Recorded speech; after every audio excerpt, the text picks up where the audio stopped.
Bom dia, irmãos. Hoje nós iremos tratar de um assunto que particularmente nosso. Nós vamos falar de uma parábola.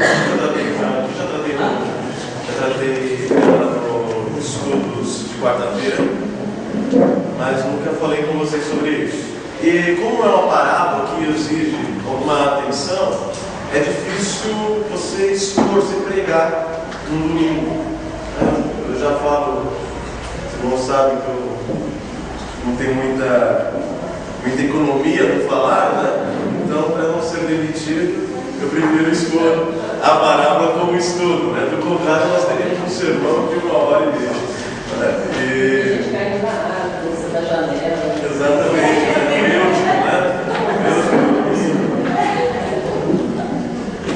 Esta parábola, ela necessita de algum tempo, porque geralmente nós temos uma interpretação popular dela. Nós a lemos e nós já temos algumas aplicações práticas, mas elas são aplicações práticas a partir de uma interpretação popular. E nem sempre, melhor, na maioria das vezes, essas interpretações populares, elas não condizem com o texto de fato. É o que nós veremos. Por isso a necessidade de gastarmos algum tempo vendo partes por partes para saber de fato o que ela nos ensina. Ok? Se vocês repararam que eu não estou dizendo o nome da parábola, então vocês adivinhem. Embora isso não seja coisa de gente, né? Bom, falei 10 pontos. Você tem certeza? Tem? Por quê? Verdade. 10 pontos, você pode anotar. Se quiser mais, no final da aula, o professor Fábio. Exatamente. O que essa parábola nos ensina? Alguns, só o Jonas que já ouviu expondo essa parábola, pelo menos que eu lembro. Daniel também. Quem? Daniel? Vocês não eram nem para estar aqui, né? Então eu não estou de tudo errado. De repetir. Mas ok, o que essa parábola nos ensina? O que os irmãos acham? É que eu fiz uma introdução, que deixou vocês um tanto receosos, né? Com as interpretações populares, né? Aí você não quer ser tudo. Mas sem medo de errar. Você lendo essa parábola, qual o ensino prático que você tira dela? O amor, né? O amor. Cuidado ao próximo. O que mais? Como de abnegação, né? Você se deixar de lado. Vocês lembram da parábola, né? Não discriminar, não discriminar. Exatamente. A crítica à religiosidade, acima de qualquer coisa. Ótimo, muito bem. Muito bem. Vamos ler ela? Lá em Lucas capítulo 10, versículo 25 ao 37.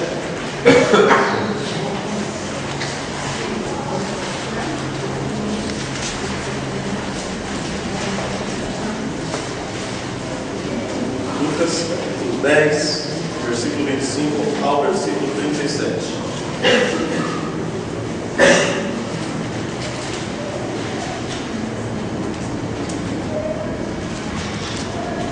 E eis que certo homem, intérprete da lei, se levantou com o intuito de pôr Jesus à prova e disse: Mestre, que farei para herdar a vida eterna? Então Jesus lhe perguntou: O que está escrito na lei? Como interpretas? A isto ele respondeu: Amarás o Senhor teu Deus de todo o teu coração, de toda a tua alma, de todas as tuas forças e de todo o teu entendimento, e amarás o teu próximo como a ti mesmo. Então Jesus lhe disse: Respondeste corretamente, faze isto e viverás. Ele, porém, querendo justificar-se, perguntou a Jesus: Quem é o meu próximo? Jesus prosseguiu dizendo: Certo homem descia de Jerusalém para Jericó e veio a cair em mãos de salteadores, os quais, depois de tudo lhe roubarem e lhe causarem muitos ferimentos, retiraram-se e deixando o semi-morto. Casualmente descia um sacerdote por aquele mesmo caminho, e vendo passou de largo. Semelhantemente, um levita descia por aquele lugar e, vendo, também passou de largo. Certo samaritano que seguia o seu caminho passou-lhe perto e, vendo, compadeceu-se dele. E chegando-se, pensou-lhe os ferimentos, aplicando-lhes óleo e vinho, e colocando-o sobre o seu próprio animal, levou-o para uma hospedaria e tratou dele. No dia seguinte, tirou 2 denários e os entregou ao hospedeiro, dizendo: cuida deste homem, e se alguma coisa gastares a mais, eu te indenizarei quando voltar. Qual desses 3 te parece ter sido o próximo do homem que caiu nas mãos dos salteadores?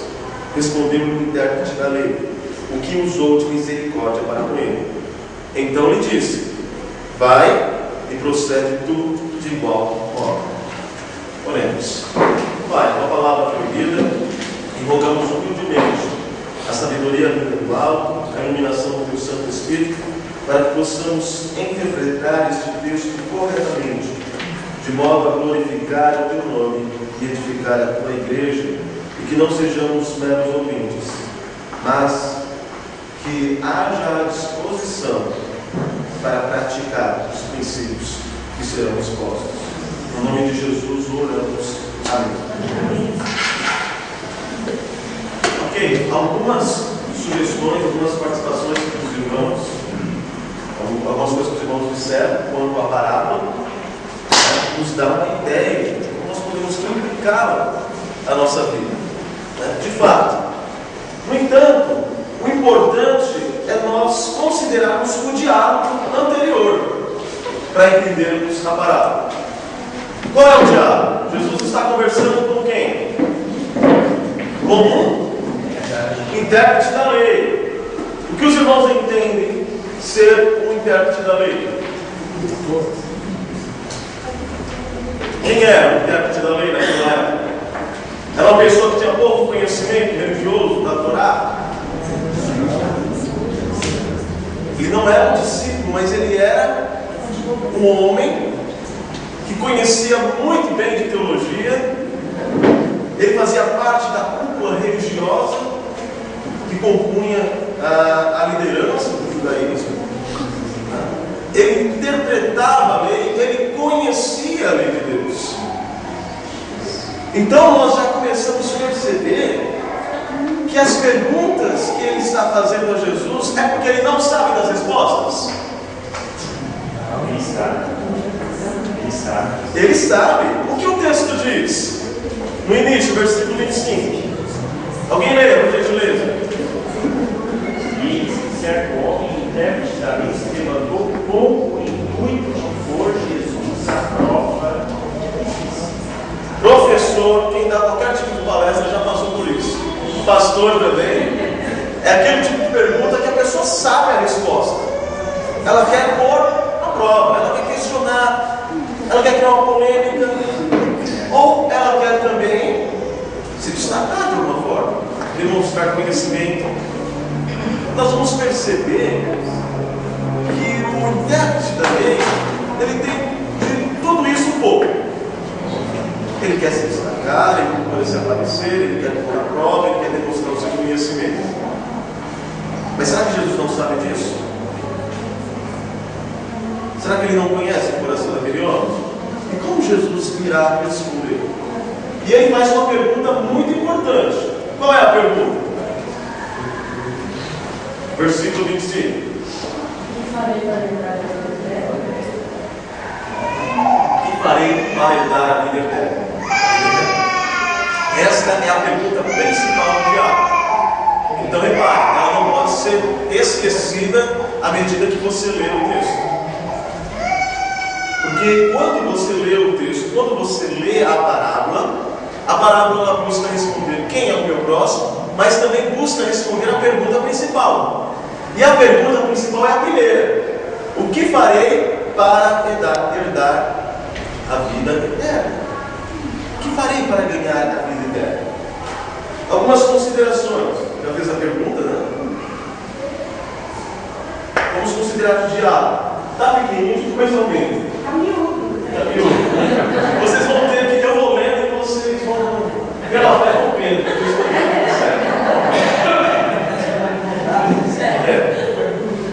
exatamente, são letras de contrato. Essa parábola ela tem dois tempos. Dois tempos. O primeiro tempo diz: um doutor da lei levantou-se para testar e disse: o diálogo desse primeiro tempo tem uma estrutura. Qual é a estrutura? Você tem primeiro o doutor ele faz o quê? Uma pergunta: o que preciso fazer para herdar a vida eterna? Jesus então responde a pergunta dele.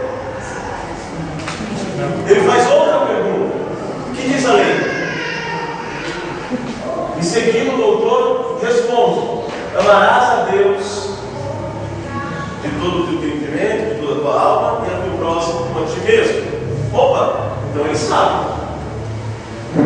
Ele sabe a resposta. E Jesus, sabendo que ele sabe, ele não responde.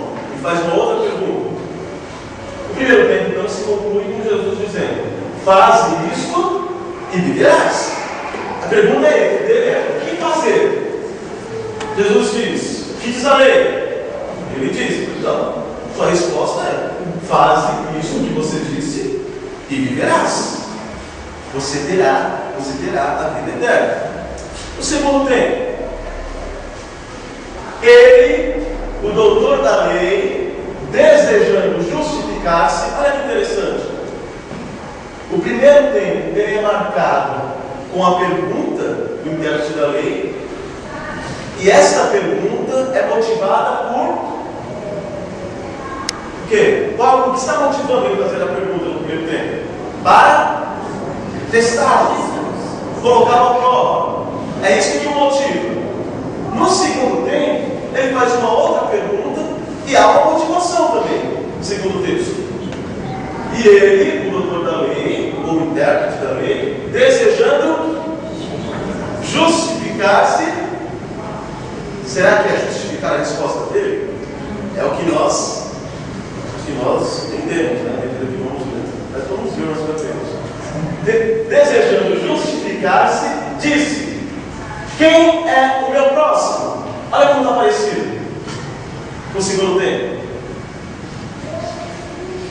Faz uma pergunta: quem é o meu próximo? E o que Jesus faz? Jesus responde a pergunta dele? Não. Jesus faz a mesma coisa que ele fez em cima. Ele faz uma outra pergunta, ele conta uma parábola e depois faz a pergunta. Ou seja, Jesus não responde. Ele pede para que o fariseu, o intérprete da lei, o doutor da lei, então responda pela parábola. E a pergunta de Jesus é: quem é o próximo? A mesma pergunta que ele tinha feito. Nessa parábola, quem é o próximo daquele que tinha sido atacado pelos salteadores? O fariseu, ou melhor, o intérprete da lei, que era nota 10 em teologia, responde corretamente de novo.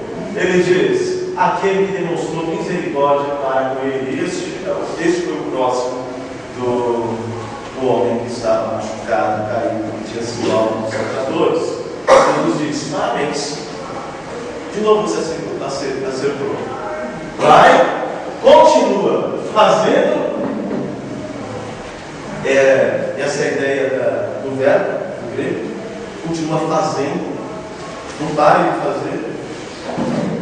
Seguindo então o exemplo do homem, do bom samaritano, que acudiu aquele homem que estava necessitado. Porque fazendo isso, você viverás. Você terá vida eterna.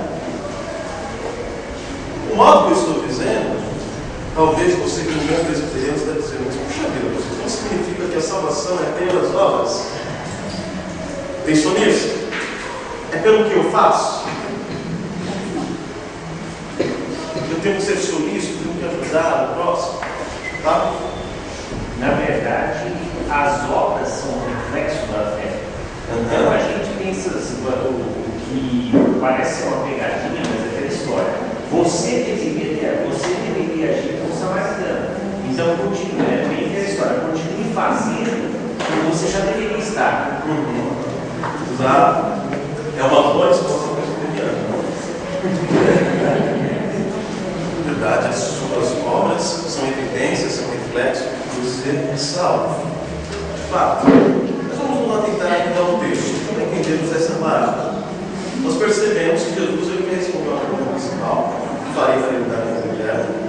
Depois o fariseu, tentando justificar-se, faz outra pergunta para Jesus.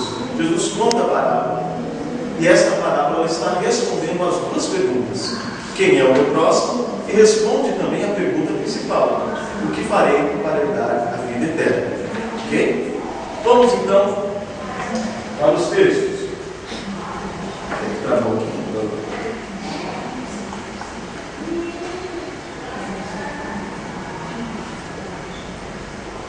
Legal, tem um programa agora que a gente se atualizar. Há uma primeira parte, uma pergunta. Pergunta essa que é de vida ou morte? Eis que certo homem intérprete da lei se levantou com o intuito de pôr Jesus à prova e disse: Mestre, o que farei para herdar a vida eterna? Cada palavra é importante. Qual é o primeiro A do intérprete da lei em relação a Jesus? O que ele faz primeiro? Eis que certo homem, intérprete da lei, ele faz o que primeiro? Ele se levanta. Mas por que isso é importante? Porque se levantar para fazer uma pergunta naquela época é um sinal de respeito. Mas se pôr à prova alguém é sinal de respeito? Olha que contradição. Então Lucas está mostrando que o fariseu é uma pessoa incoerente. Ela tem atos que demonstram uma coisa, mas a sua motivação, a sua intenção é outra. É contraditória. Então ele se levanta por respeito, mas a sua pergunta tem a intenção de colocar Jesus à prova. Então, para Lucas, o religioso, e quando eu digo religioso, é um indivíduo que entende que ele tem a salvação para aquilo que ele faz, pelas suas atitudes, pelos seus méritos, pelo seu amor. Aquele que acha que se salva a si mesmo, ele é um indivíduo incoerente. Ele é um hipócrita. Porque a aparência dele, os atos dele demonstram uma coisa, mas o coração tem uma outra intenção. Essa é a primeira característica que Lucas dá para o intérprete da lei. E para pô-lo à prova, ele pergunta: Mestre, o que farei para herdar a vida eterna? Há uma outra contradição aqui. Herdar. Você herda alguma coisa do seu pai? Pouco ou muito? O que você faz com isso? É uma outra contradição. O que farei para herdar a vida eterna? Vamos esperar aí. Essa vida eterna é o Pai Celestial que dá aos seus filhos, sem que seus filhos façam alguma coisa ou mereça. Afinal, quando você ganha uma herança do seu pai, o esforço foi de quem? Do pai. E te repassou por pura graça. Ele é contraditório. O que farei para herdar a vida eterna? E ele já tem a resposta. Segundo os rabis daquela época, por exemplo, o rabi Hillel, que era contemporâneo de Jesus, ele dizia: aquele que ganhou para si as palavras da Torá, ganhou para si a vida do mundo vindouro. O outro ditado rabínico era: grande é a Torá, pois ela dá aos que praticam vida neste mundo e no porvir. Se você mudasse a pergunta do intérprete da lei e fizesse uma pergunta mais simples: o que farei para ganhar a vida eterna? Porque herdar é contraditório, você recebe de graça, são pelos seus méritos. Mas se você, sabendo qual é a intenção dele, mudasse a pergunta: o que farei para ganhar a vida eterna? Todos os religiosos daquela época diziam: siga a Torá. E por meio da sua obediência à Torá, você será salvo. Quem salvava então para eles? A obediência. Já tinha que ter conhecimento. Eu conheço a Torá para obedecê-la, e a partir da minha obediência eu sou salvo. É por isso que Jesus, lá em João capítulo 5, versículo 29, ele diz assim: examinais as Escrituras, porque tende nela a vida eterna. E são elas que de mim testificam. Nós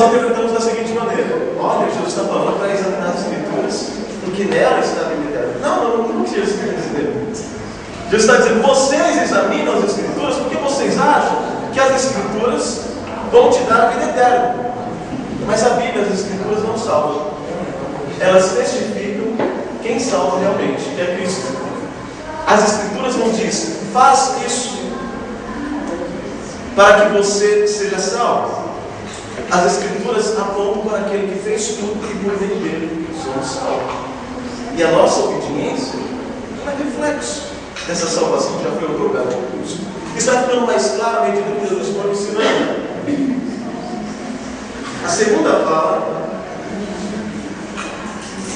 Então Jesus me perguntou: o que está escrito na lei? Algumas traduções antigas, está assim: como você recita?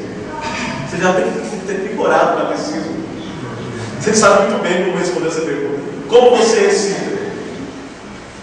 O que diz a lei? Como interpretas? O fariseu, então, o melhor tempo da lei, diz: a isto ele respondeu: amarás o Senhor teu Deus de todo o teu coração, de toda a tua alma, de todas as tuas forças e de todo o teu entendimento, e amarás o teu próximo como a ti mesmo. Ele está combinando aqui Deuteronômio e Levíticos. Deuteronômio capítulo 6, versículo 5. Deuteronômio capítulo 6, versículo 5 e Levíticos capítulo 19, versículo 18. E o que vem primeiro na Bíblia, na sequência? Deuteronômio ou Levítico? Ou Levíticos? Na sequência da Bíblia? Levíticos, né? Mas ele está seguindo a ordem de importância. Primeiro, o mandamento a respeito de Deus. Segundo, em relação ao próximo. Ou seja, ele entende muito bem de Bíblia. Ele coloca na ordem certa. Ele não expõe, ele não responde a partir da sequência dos textos, mas da sequência de importância. Primeiro, eu vou citar Deuteronômio capítulo 6, versículo 5, porque é a relação mais importante com Deus, depois com o próximo. Ou seja, esse intérprete da lei é nota 10 em teologia. E repare que Jesus já havia citado isso lá em Mateus capítulo 22, versículo 37 em diante, dizendo que o resumo da lei é, de fato, amar a Deus com todo o entendimento, com toda a tua alma, e também ao próximo. Quando Jesus disse isso não era novidade para os judeus. Eles sabiam disso. No entanto, os judaizantes entendiam de uma forma esse resumo da lei e Jesus de outra. Mas eles diziam a mesma coisa dele. Quarta fala. Aí surge a pergunta: a salvação é pela graça ou por aquilo que faço? Pois Jesus diz: você respondeu corretamente, faz isto e viverás. É Jesus que está dizendo: faz isto e viverás. Será que para Jesus a salvação então não é pela graça? Será que Jesus está corroborando o ensinamento judaico? E de fato a salvação é pela obediência da lei? Afinal, ele permitiu para que o intérprete da lei citasse a lei. E agora diz: faz isso e viverás. Ele não diz: não é bem assim. Ele diz: faz isso e viverás. Irmãos, sabe o que está acontecendo? Jesus está desafiando o intérprete da lei. Ok, não é isso que você disse? Então faz. Não é fácil. Vamos lá, pode começar. Está valendo. 1, 2, 3. Jesus, ele está mantendo o tom da ironia. Faz isso e viverás. Você não é bom o suficiente? Você sabe o que tem que ser feito. Ou será que a pergunta também é motivada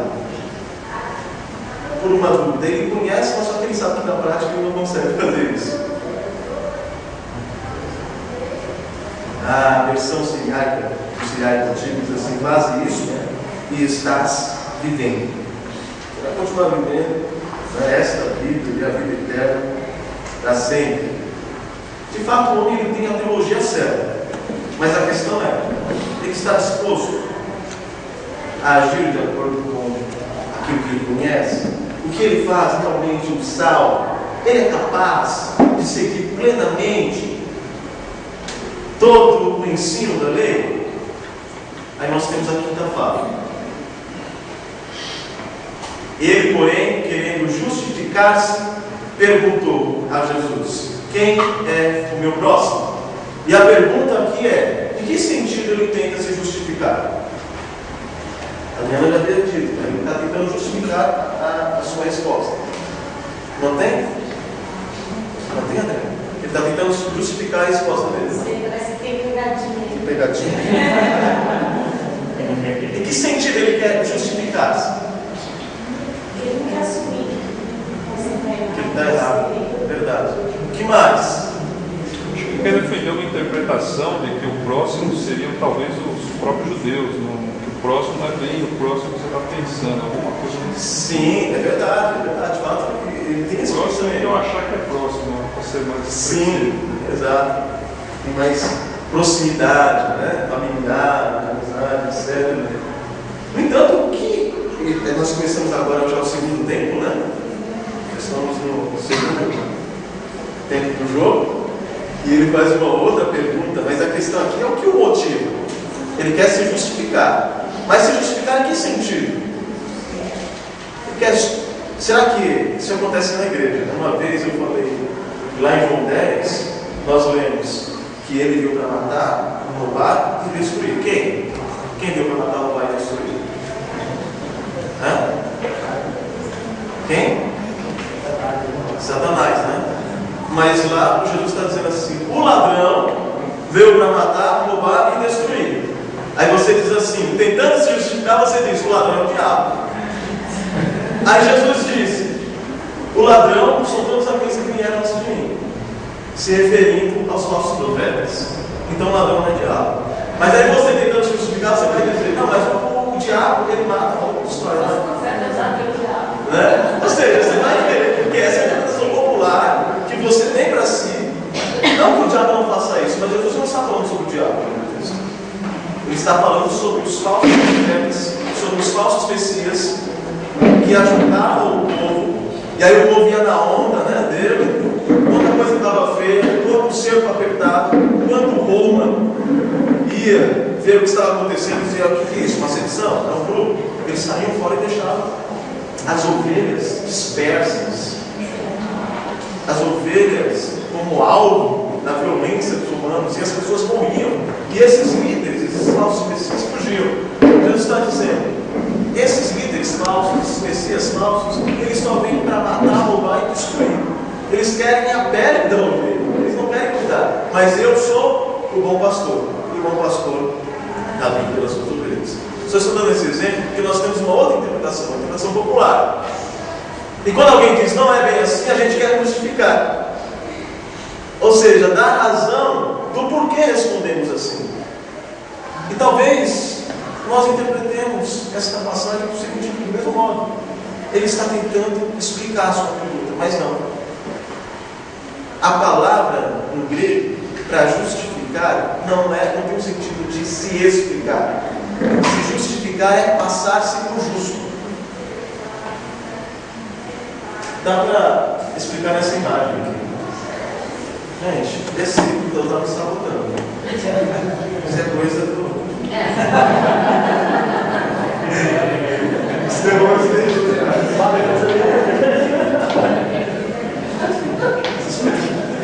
alguém tira esse Pokémon aqui.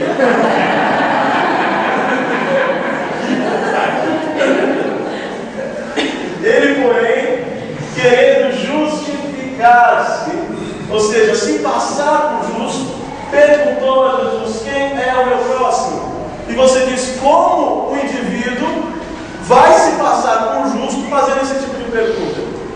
Aí entra naquilo que o William, eu apresento a vocês o William, que é da Igreja Presbiteriana de Pinheiros, amigo do Reverendo Maurício, que está conosco.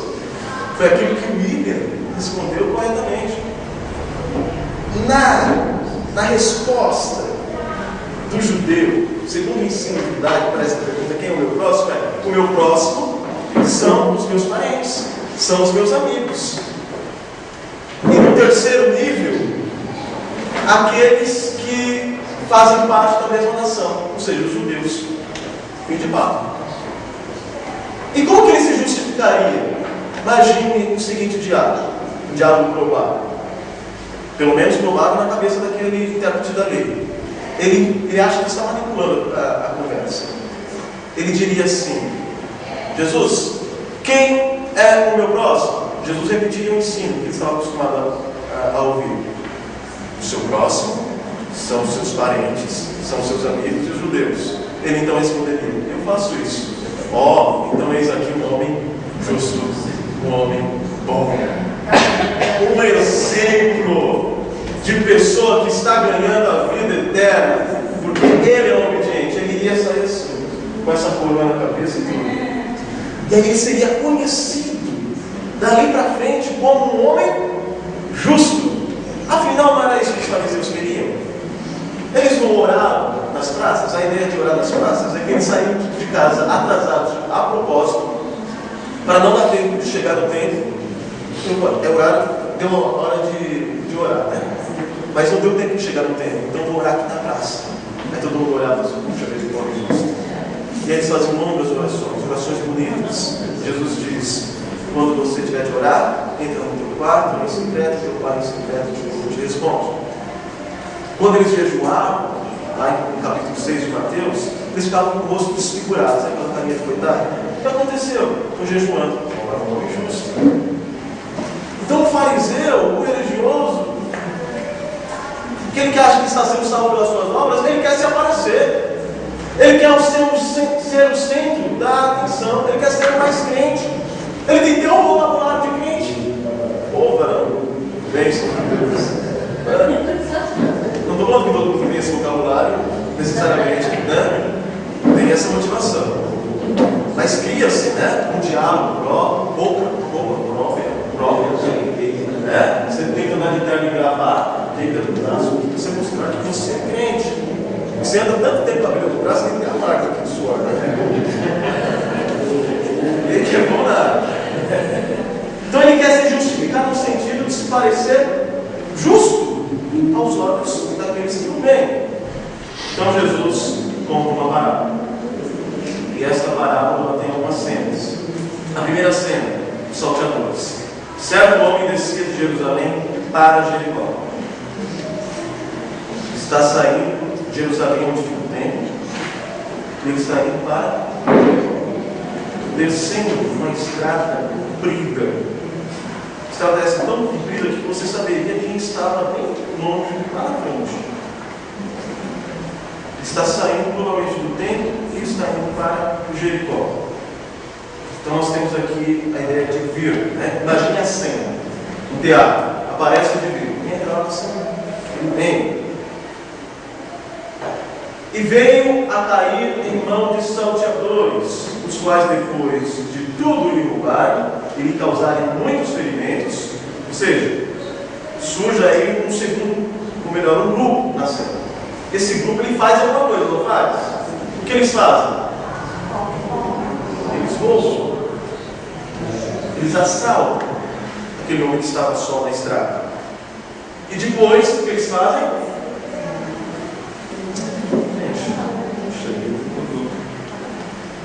Eles retiraram-se, deixando de ser morto. Olha a sequência. Eles aparecem, né, ou melhor, o homem aparece na cena, aí vem os salteadores, fazem alguma coisa, que é roubar, e depois eles vão embora. Essa é a sequência. A segunda cena, o que acontece? Casualmente descia um sacerdote para aquele mesmo caminho. Ou seja, o sacerdote está vindo de Jerusalém, do templo. Ele terminou o trabalho dele lá. E ele está descendo aquela estrada porque ele quer descansar agora. É o final de domingo, né? Parafraseando, o pastor terminou o sermão, está indo para casa. A pé. Conheço o pastor. Ele viu. Casualmente, daqui o verbo vir, né? Ele aparece na cena. Ele vem. E o que ele faz? Ele vê. Vendo o que ele depois faz? Passa longe. Te lembra alguma coisa? Na prática, é a mesma atitude dos salteadores. Ele aparece na cena, o que ele faz é apenas ver, e depois ele vai embora. Mas se você fosse justificar, justificar aqui é no sentido de defendê-lo, né? Se você fosse defender o sacerdote, como você defenderia? Deve ser uma armadilha.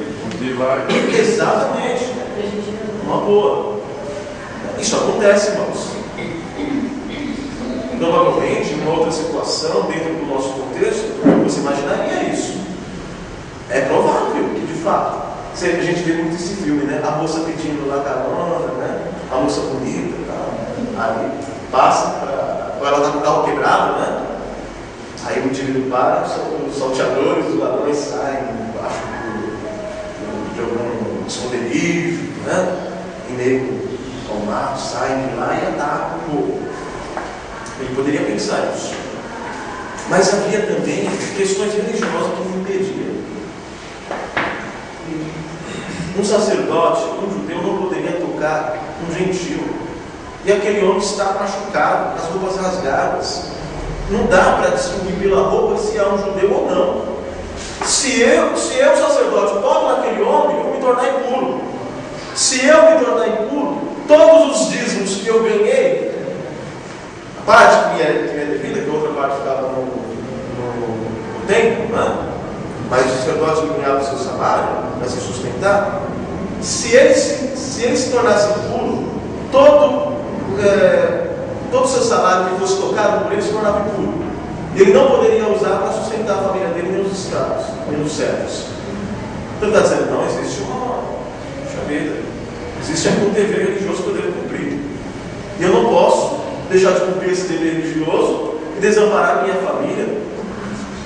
E havia vários sacerdotes naquela época, essa não é uma instituição bíblica, mas era o próprio judaísmo, de que, no caso do sacerdote, ele não podia nem chegar perto.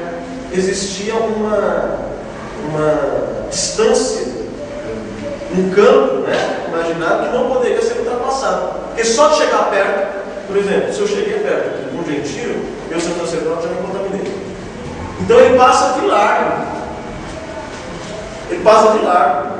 E ele tem razões, boas razões para fazer isso. E ele então vai embora, tendo atitudes parecidas com os salteadores. Ou que ele poderia estar morto também seria mais um motivo para que ele se tornasse impuro. Então, repare, o sacerdote tinha o direito legal de passar de longe. E demonstra também que ele é escravo do seu sistema biológico, da sua religiosidade. E a sua religiosidade está acima do bom senso, da misericórdia. Sim. Por isso também. Porque ela poderia estar menstruada e ele não poderia. Eu tinha vontade de fazer assim, né? Abraçar ela. Segura aí. Cena 3. Cena 2, cena 3. Semelhantemente, um levita descia por aquele lugar.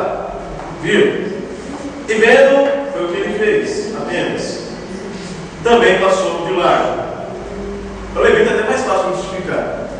Provavelmente ele viu o sacerdote lá na frente. Ele viu o sacerdote parando assim, aquele vulto, e passando de largo. O que está acontecendo? Irmãos, isso é possível porque as pessoas têm muito medo de passar por aquelas estradas sozinhas, que de fato era uma estrada perigosa. Então, o bom senso nos diz que as pessoas que caminhavam por lá tinham pelo menos ideia de quem estava vindo atrás e quem estava à frente. Para saber, né? Provavelmente poderia acontecer esse situação, mas eles tinham ideia, eles se arriscavam. Dificilmente eles andavam sozinhos, mas esses homens estão se arriscando nessa história que Jesus conta. Então, nessa estrada larga, nessa avenida, não é essa?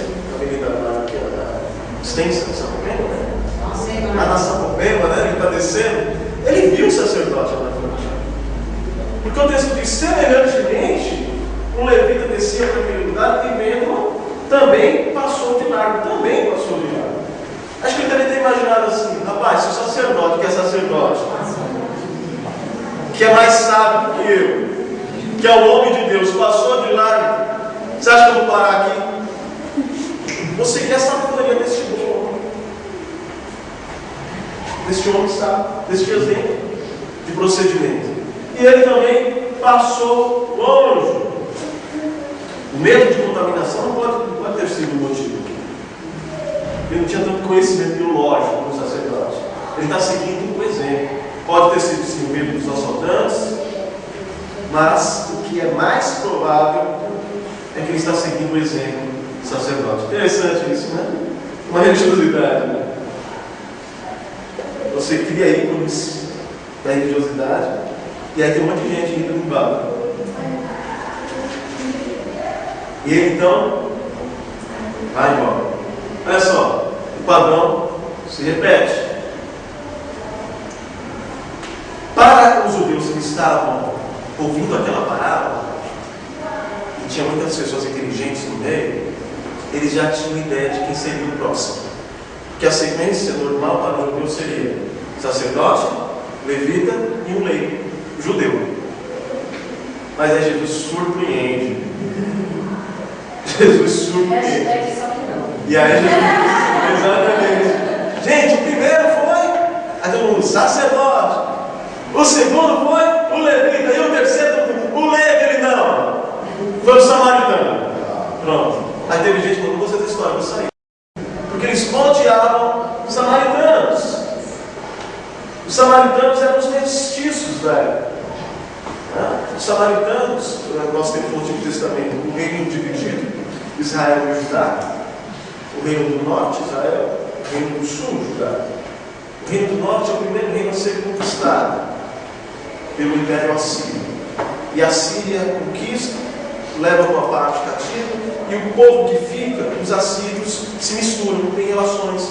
Então, a geração que nasce naquelas relações é uma nação mestiça, que conhecia um pouco da lei de Deus, por causa da sua parte judaica, israelita, mas também era uma religião sincrética, uma religião dos assírios.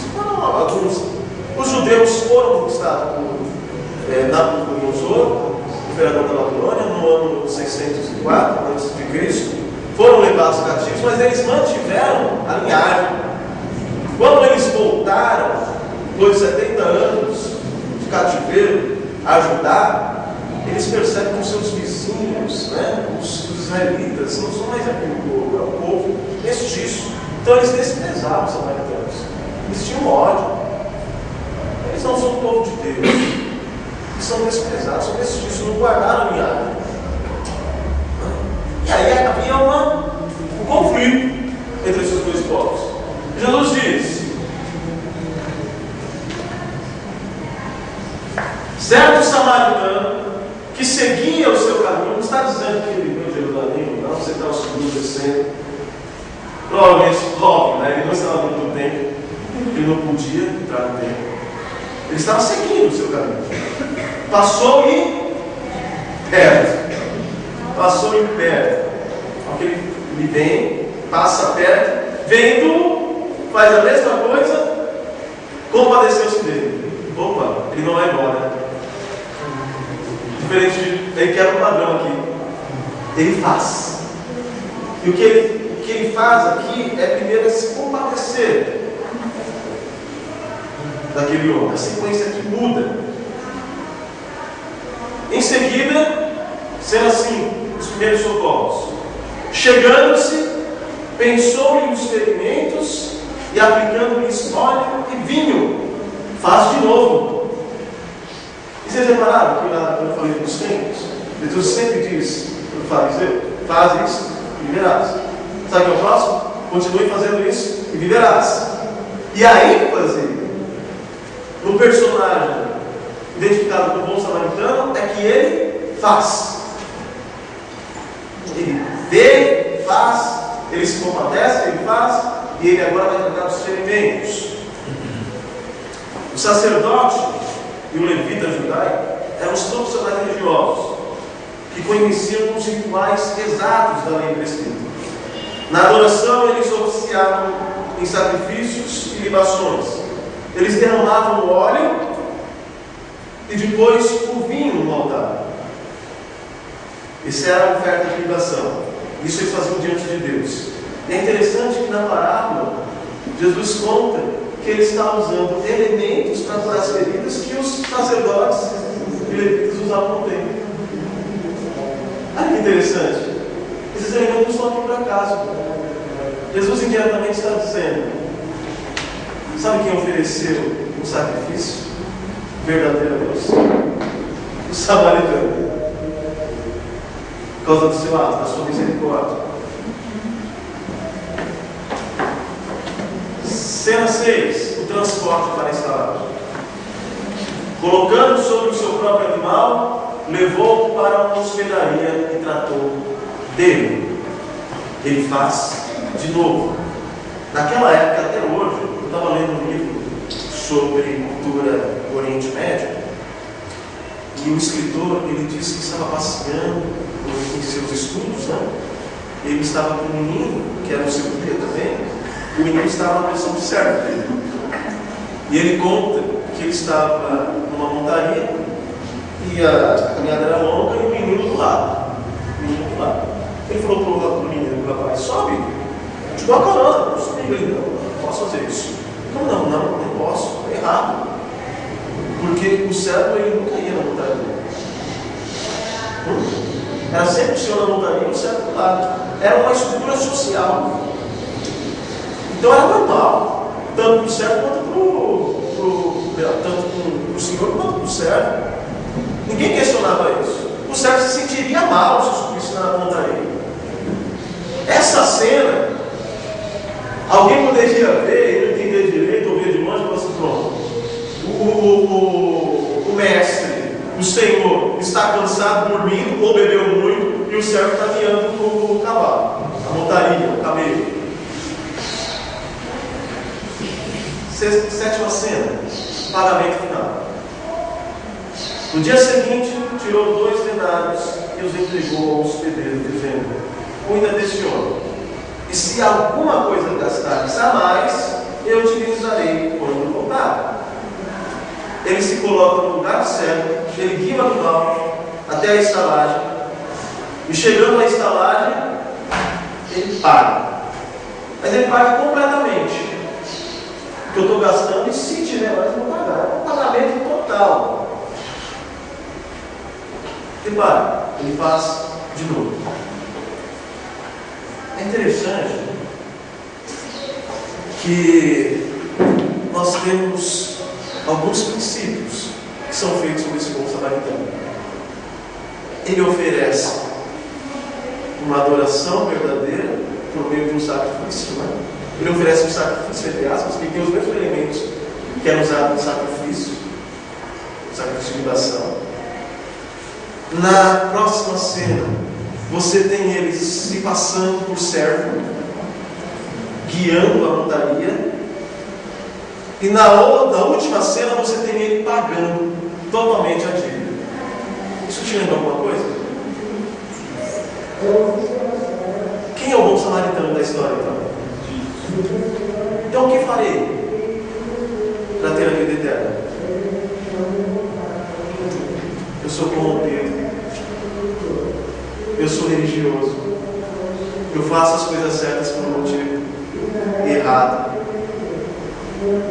mas tem um que vem e oferece um sacrifício que é aceito por Deus. Mas tem um que vem não para ser servido, mas para servir, dando sua vida em resgate de muitos, como servo.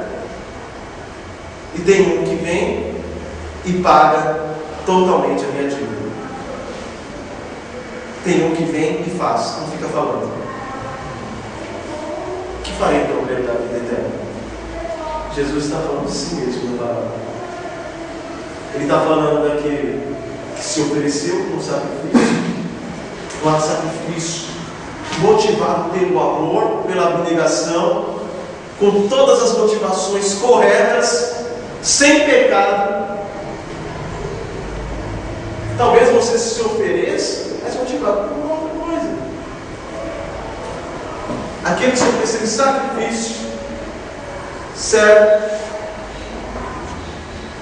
deu como servo e ofereceu também um pagamento.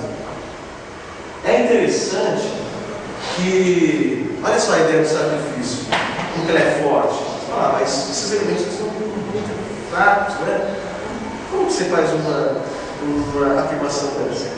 O normal, veja lá a sequência do versículo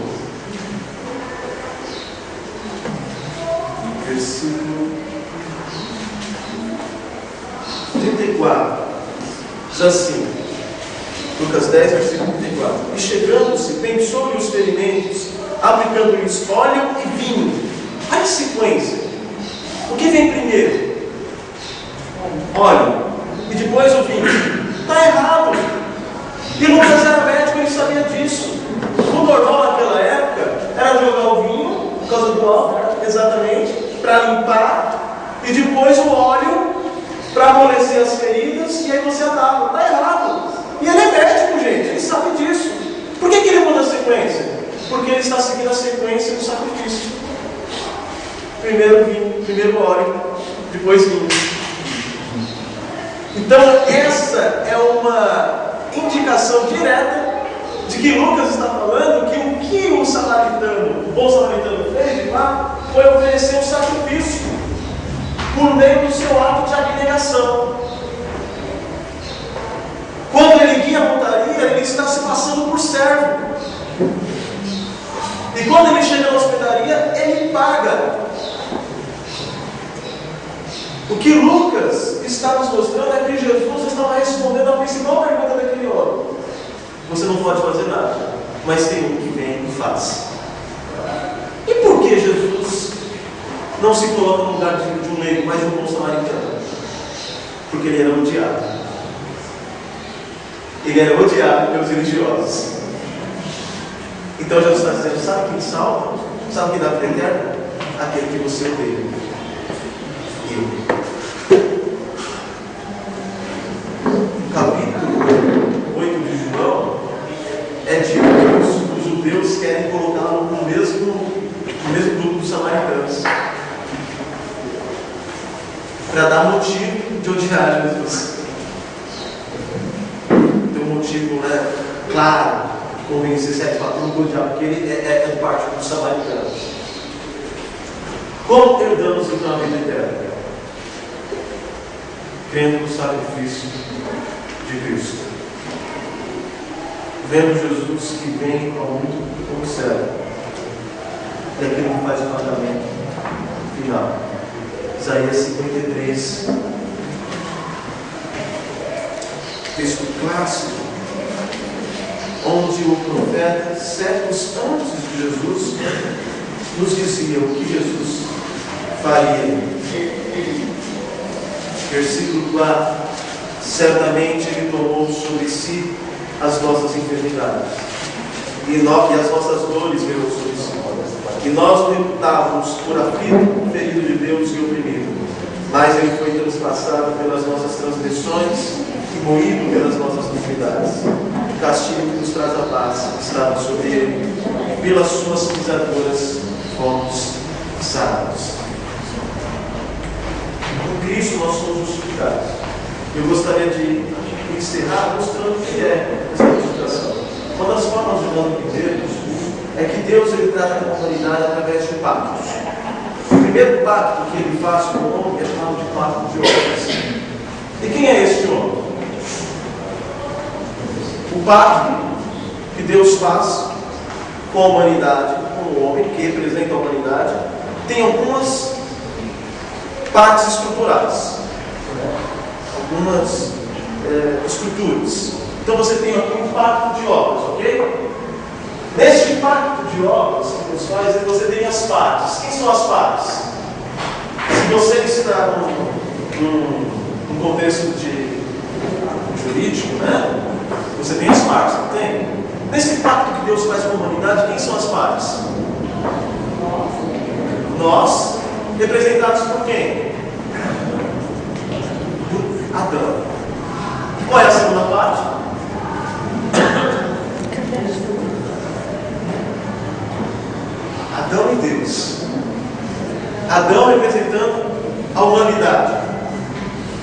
As ações de Adão, as consequências das ações de Adão, cairiam sobre aquele povo, toda a humanidade que ele estava representando. É como se fosse Dom Pedro, né? Quando ele disse independência ou morte, você estando lá ou não, ele estava te representando. E você querendo ou não. O que ele fez, pronto. A gente sofre as consequências. Você tem as partes. Adão e Deus. Uma outra característica desse pacto são as condições. E a condição que Deus dá a Adão tem a ver com obediência. Ele diz: você vai comer de todos os frutos, mas do fruto da árvore do conhecimento do bem e do mal você não vai comer. Eu exijo de você obediência, para que nós tenhamos uma relação. Esta é a condição. Se você desobedecer, porque no dia que comeres esse fruto, certamente morrerás. Agora, se você não comer, se você comer, morrerás. Se não comer, qual é a implicação, qual é a diferença? Óbvio. Você tem uma recompensa, a vida. É por isso que se você pensa, puxa vida, não tinha vida eterna? Não.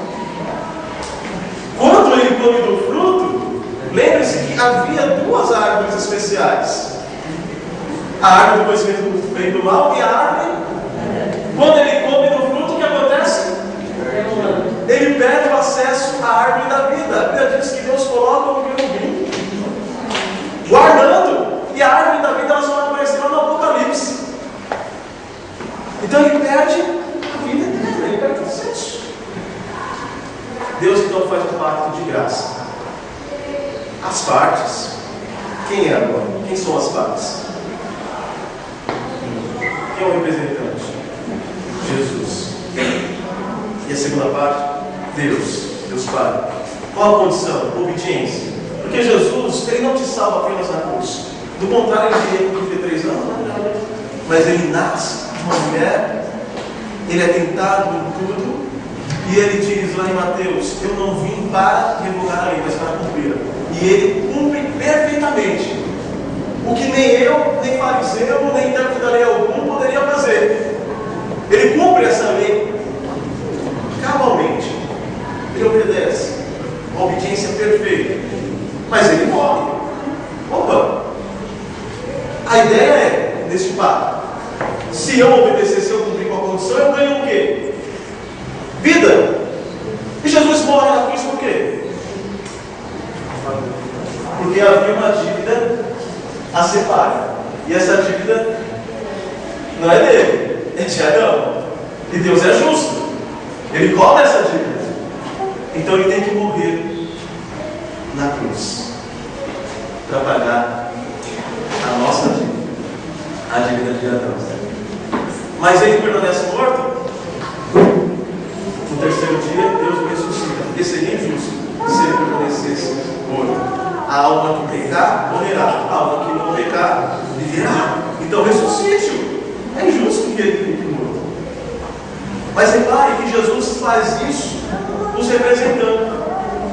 Então, se ele morreu para pagar a nossa dívida, mas se ele ressuscitou, nós também viveremos com ele. Nós também ressuscitaremos. E quando Deus nos salva por meio de Jesus, Ele nos salva e Ele nos considera obedientes, não por aquilo que você faz, mas por aquilo que Cristo fez. Repare, a justificação ela tem dois aspectos, negativo e positivo. O positivo é que Jesus, Ele acredita a sua obediência na sua conta. E a sua dívida, Ele paga.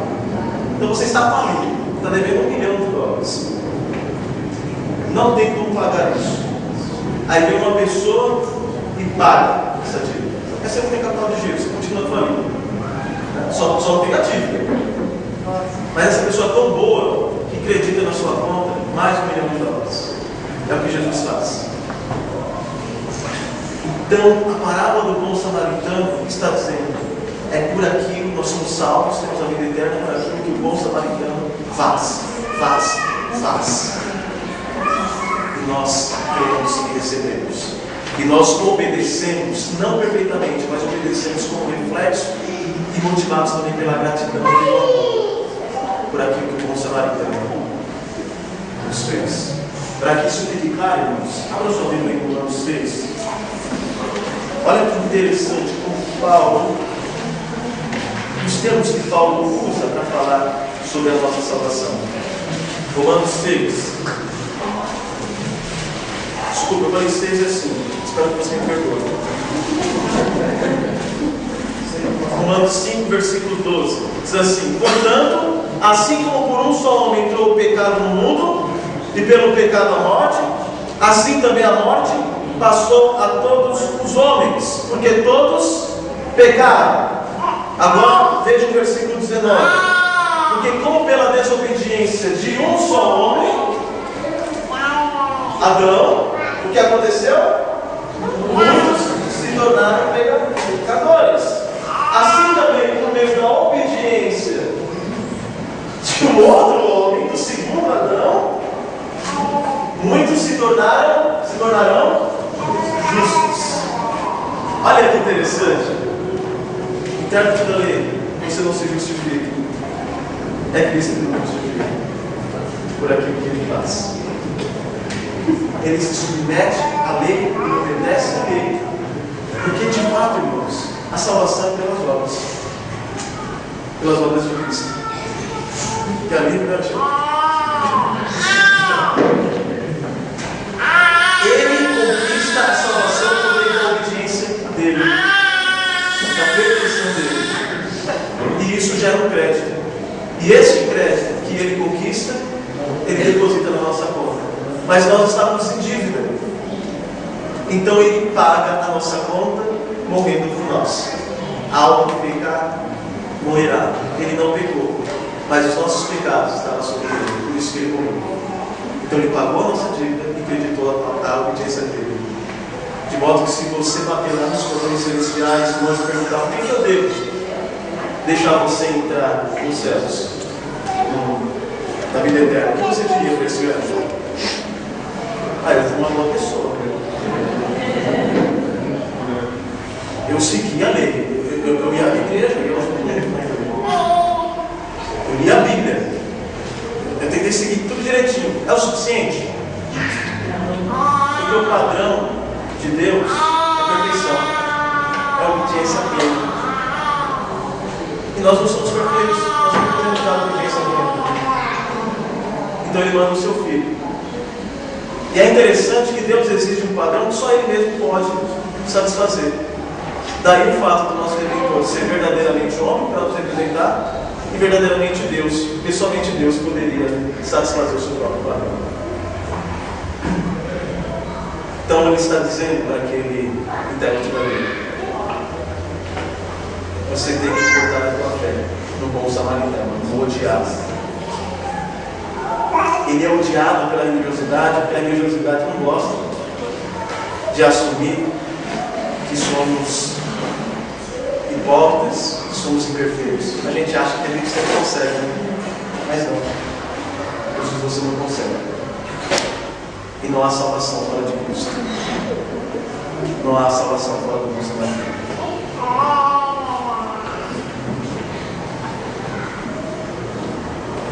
Resumindo, a salvação é pela obediência dos mandamentos que redundam em atos perfeitos de misericórdia. Mas só há um que faz isso perfeitamente. E é Cristo. É Ele que nos justifica. É Ele como nosso representante. Ele vence essa batalha por nós. Ele paga a nossa dívida. E Ele acredita a obediência. A salvação é pela obediência. O espírito da lei não é só você obedecer a lei de forma apenas exterior. Deus considera as suas motivações também.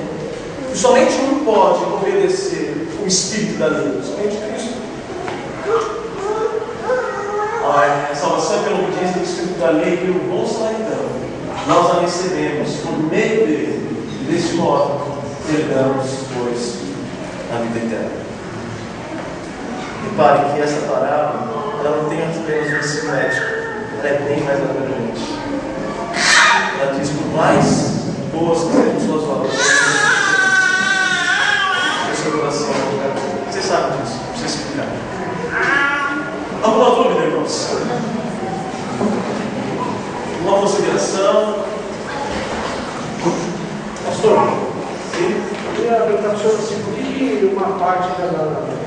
igreja, a gente acaba sendo assim, resistente quando uma pessoa que declaradamente aceitou a Jesus e é salva, ela sai da igreja e aí a gente tende a pensar, então esse aí não era salvo. A gente vai relacionando sempre com as obras.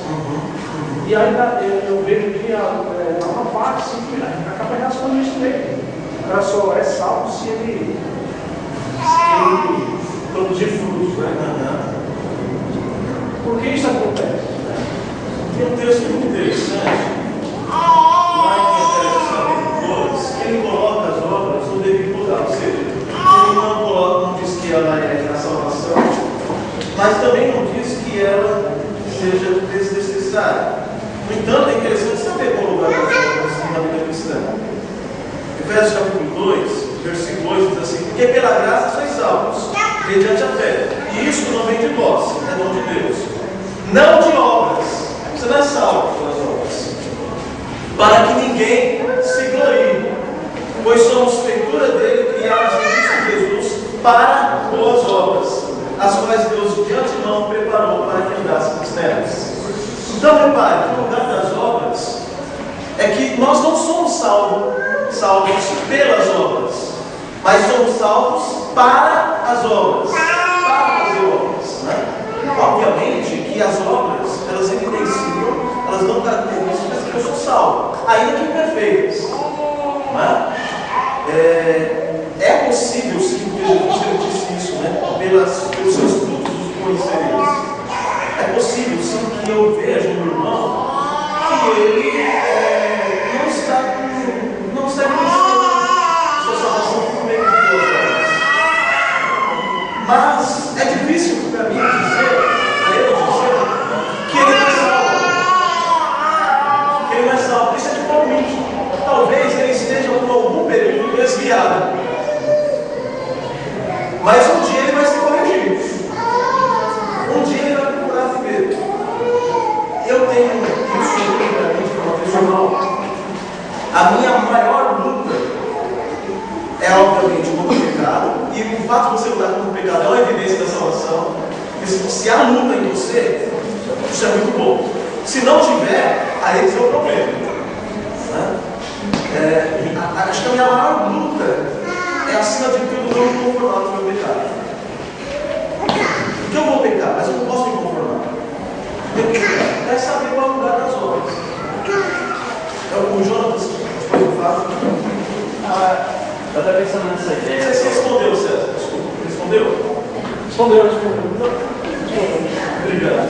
Não, dessa ideia de que Jesus se apresenta como bom samaritano e quando o argumento dele de justificar tudo mais. Uma coisa que eu pensei, daria para implicar que a figura do sacerdote do Levita a minha questão da diferença que eu falo, mas meio que implica que a religiosidade não consegue imprimir a.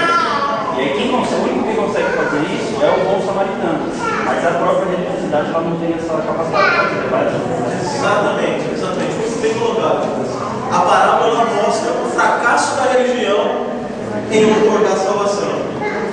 E ela mostra que a salvação é puramente por meio de Cristo Jesus. É de fato. Ele poderia usar outros exemplos, mas ele usa exemplos religiosos, que é o fracasso da religião. Claro que o cristianismo, ele não é uma religião nos termos que... Eu vou usar a sua frase, você pode dizer ela, do Mark Briscoe. Ele diz que a diferença do cristianismo para as outras religiões é que nas outras religiões o Salvador é aquela pessoa que você encontra na frente do espelho. Entendeu?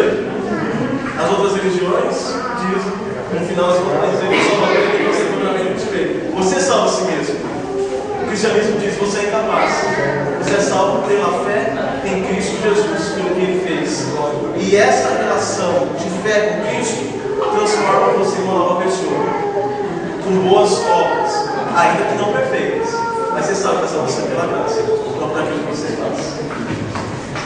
Tá? Obrigado, Jonas. Até porque acrescentando, a gente tem muitas vezes uma mania de tentar transformar uma medida prática, ou seja,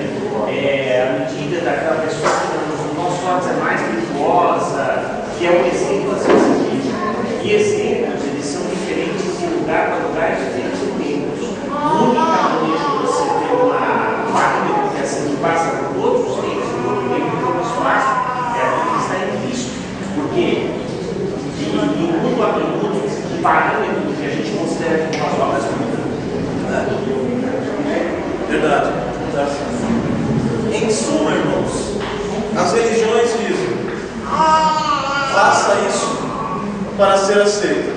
O cristianismo diz: você já é aceito por meio de Cristo. Por isso que você faz.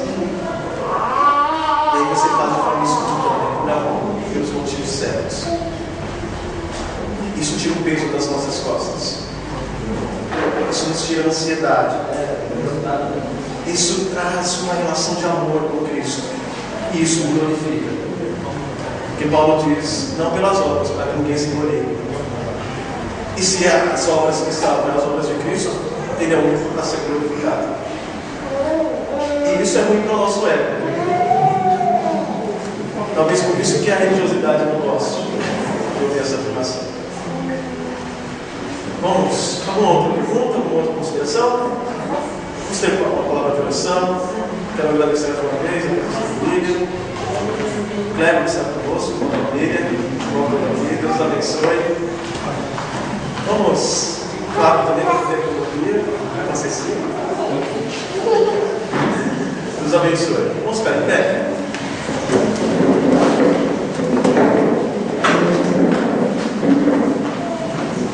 Pai, nós te louvamos, agradecidos pelo sacrifício de Cristo Jesus, pelo fato de que Ele ofereceu um sacrifício que foi aceito pelo Pai. Ele morreu em nosso lugar, a fim de que o preço fosse pago, o preço da nossa desobediência em Adão, o preço também das nossas desobediências pessoais, individuais. Obrigado, Senhor, que Jesus Cristo pagou a nossa dívida, mas também acrescentou à nossa conta a sua perfeita obediência, de modo que Deus nos vê por meio de Cristo como justos, justificados por tudo aquilo que Cristo nos fez, de modo que possamos dizer que somos salvos por uma vida que não vivemos, que somos salvos por uma morte que não morremos, salvos pela vida de Cristo, salvos pela morte de Cristo. E nisso descansará as nossas almas eternamente. Obrigado, Senhor, e faça com que apliquemos estes princípios no nosso viver diário. Que toda carga seja desfeita, que todo ego seja quebrantado, e que humildemente nos ajoelhemos gratos aos pés do único que deve ser glorificado, do nosso Senhor e Salvador Jesus Cristo. Esteja com estes irmãos amados, que este assunto que foi tratado aqui hoje seja a meditação nossa neste dia, e que mais tarde possamos estar aqui com os corações gratos, a fim de louvar o Cordeiro que foi morto, mas ressuscitou, e que por meio dele nós temos a vida eterna. Em nome de Jesus Cristo, oramos, agradecido por esta bênção que é a